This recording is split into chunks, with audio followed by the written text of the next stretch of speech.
Bonjour, et je vais parler du dernier épisode de This is Legends of Tomorrow, qui doit être l'avant-dernier épisode de la saison d'ailleurs. Donc, dans cet épisode, il y a Vixen qui est parti en Zambazie pour sauver son peuple, puisque le village a été détruit par les seigneurs de guerre alentour.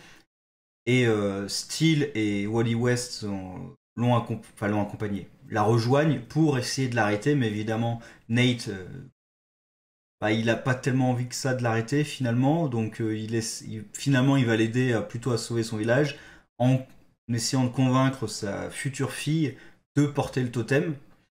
Et là, pendant toute une partie de l'épisode, j'ai eu un doute sur la logique du voyage temporel.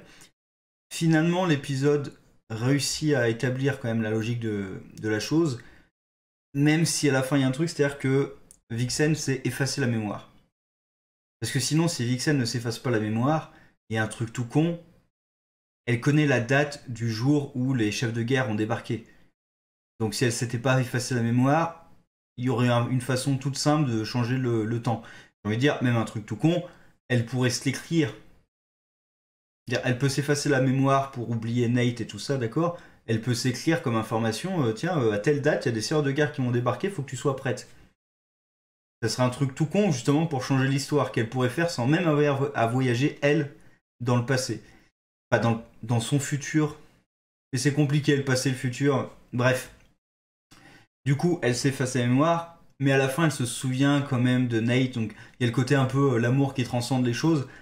Mais au niveau du voyage temporel, si elle se souvient d'éléments, ça peut poser problème.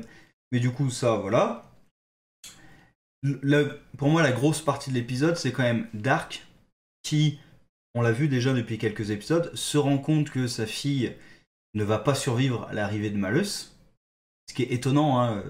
Invoquer un démon dans le corps de sa fille, c'est pas une bonne idée. Il commence à s'en rendre compte là. Et du coup, il essaie de rejoindre les Gens pour combattre Malus et essayer de sauver sa fille. Et que là, dans cet épisode, je trouve justement sa relation avec sa fille est beaucoup mieux traitée, même si c'est très court, que dans les épisodes précédents. La plupart des épisodes précédents, on rajoutait toujours un peu d'humour par-dessus. Par exemple, quand il torture, quand il s'apprêtait à torturer Steel et que finalement ils discutent ensemble, là, ça devient plus quelque chose de comique. Donc, le fait qu'il s'inquiète pour sa fille, c'était déjà amené, mais je trouve qu'il l'avait pas traité de façon assez sérieuse.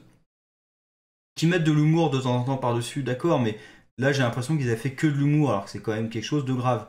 Là, il y a une scène en elle-même, toute seule, où on voit que c'est grave pour lui quand même. Oui, là pour le coup, il y a une scène où il n'y a pas d'humour du tout et on sent que c'est pesant pour lui. Ça aurait été bien qu'il le traite, qu'il le saupoudre un petit peu davantage dans les épisodes précédents, mais sinon, on comprend très bien ses motivations. Pourquoi est-ce qu'il trahit Malus? Pourquoi est-ce que derrière il trahit les Legends?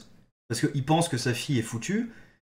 Là, il a un espoir de la ramener, mais si Malus prend son corps, bah, c'est fini. Du coup, il trahit les Legends pour que Malus ne revienne pas. Bon, finalement, il revient et vu que il sort littéralement du corps de la fille, je pense que sa fille est un peu foutue. Ou alors ils vont essayer de nous faire une happy end, autre comme ça, mais pour la famille Dark, là j'ai quand même l'impression que sa fille est foutue. Alors peut-être que Dark va se sacrifier dans le combat final ou quelque chose comme ça, pour essayer de ramener sa fille. Il a le totem de la mort. Il peut essayer de se sacrifier pour ramener sa fille ou un truc comme ça. On verra ce que ça donne. Mais Dark, voilà, j'ai bien aimé parce que vraiment on comprend le personnage et il y a quand même un petit peu de gravité avec ce personnage.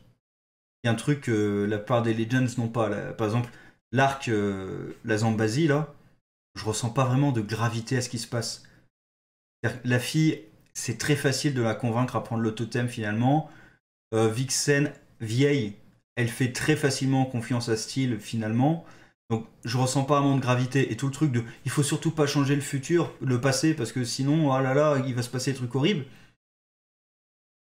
En plus, il ramène toujours le flashpoint de Flash. Là, apparemment, le truc horrible qui va se passer, c'est juste que Malus sera libéré. D'accord. Mais sinon, Flashpoint, c'était pas que ça a modifié plein d'autres trucs. Donc finalement, vous êtes d'accord pour qu'il change le passé pour libérer Malus, mais du coup, ça changera aussi plein d'éléments. Donc finalement, c'est pas si grave que ça de modifier le passé.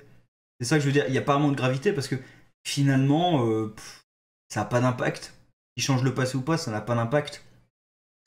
Donc bref, voilà, leur plan final c'est de provoquer un anachronisme pour libérer Malus. Et ben, ça réussit. Et bon, bah maintenant ils vont devoir affronter Malus.